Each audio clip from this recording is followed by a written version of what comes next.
नमस्कार दोस्तों। तो आज हम लेकर आए हैं कामिका एकादशी की व्रत कथा। इस एकादशी को पवित्र एकादशी के नाम से भी जानते हैं। श्री युधिष्ठिर बोले, हे केशव, आपने आषाढ़ माह की शुक्ल पक्ष की देवशयनी एकादशी की कथा कही। अब आप कृपा करके श्रवण माह के कृष्ण पक्ष की एकादशी का नाम तथा गुण वर्णन कीजिए। श्री कृष्ण जी ने कहा, हे राजन, एक बार नारद जी ने पितामह भीष्म जी से यही प्रश्न किया था। तब भीष्म पिता ने कहा, हे नारद, यह प्रश्न बड़ा ही महत्वपूर्ण और लोक कल्याण की दृष्टि से बहुत ही उत्तम है। भीष्म जी बोले, हे नारद, श्रावण मास के कृष्ण पक्ष की एकादशी का नाम कामिका है। इसमें श्री विष्णु भगवान का पूजन किया जाता है। इस व्रत का फल वाजपेय यज्ञ के समान होता है। जो आदमी शंख चक्र पद्म गदाधारी विष्णु की धूप दीप आदि से पूजा करते हैं, उन्हें गंगा स्नान से भी अधिक फल मिलता है।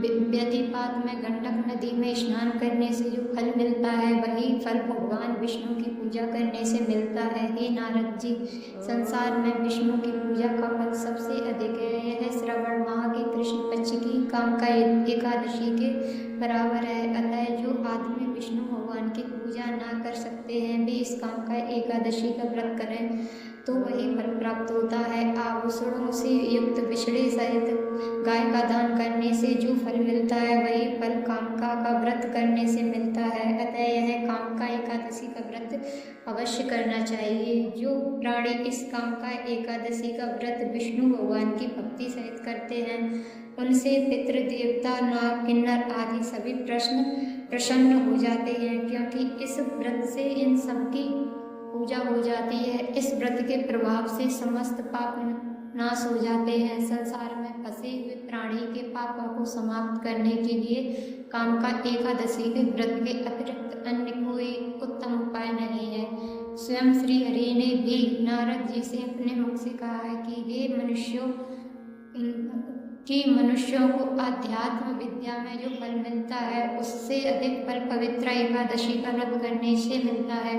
इस पवित्र एकादशी के व्रत के प्रभाव से मनुष्य योनि से छूट जाता है और इनके प्रभाव से स्वर्ग को प्राप्त करता है। जो मनुष्य पवित्र एकादशी के दिन भगवान विष्णु की भक्ति सहित तुलसी की पूजा करता है, वह मनुष्य पापों से अलग रहता है, जैसे कमल जल से अलग रहता है। नारद जी, तुलसी दल से भगवान की पूजा करने का फल 1 बार स्वर्ण और 4 बार चांदी के दान के फल के बराबर है। श्री विष्णु जी का नाना प्रकार के मिष्टान, धन, रत्न, मोती, आभूषण, मणि इत्यादि से इतने प्रसन्न नहीं होते हैं जितने कि तुलसी दल से प्रसन्न होते हैं।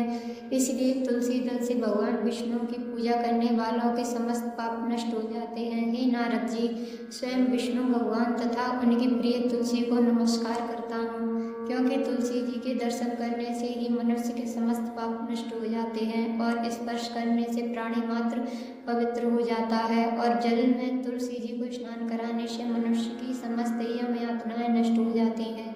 जो मनुष्य कामिका एकादशी के दिन व्रत करके श्री विष्णु जी की तुलसी से पूजा कर रात्रि को कथा कीर्तन जागरण करते हैं तथा दीपदान करते हैं, उनके पुण्यों के लिखने में चित्रगुप्त भी असमर्थ रहते हैं। और जो मनुष्य पवित्र एकादशी के दिन श्री हरि के सम्मुख दीपक जलाते हैं, उनके पितृगण स्वर्ग में सुधा पान करते हैं। जो मनुष्य भगवान के सामने घी या तेल का दीपक जलाते हैं, उनको सूर्य लोक में सहस्त्रों दीपकों का प्रकाश मिलता है। इस दिन दुग्ध का सागर लेना चाहिए।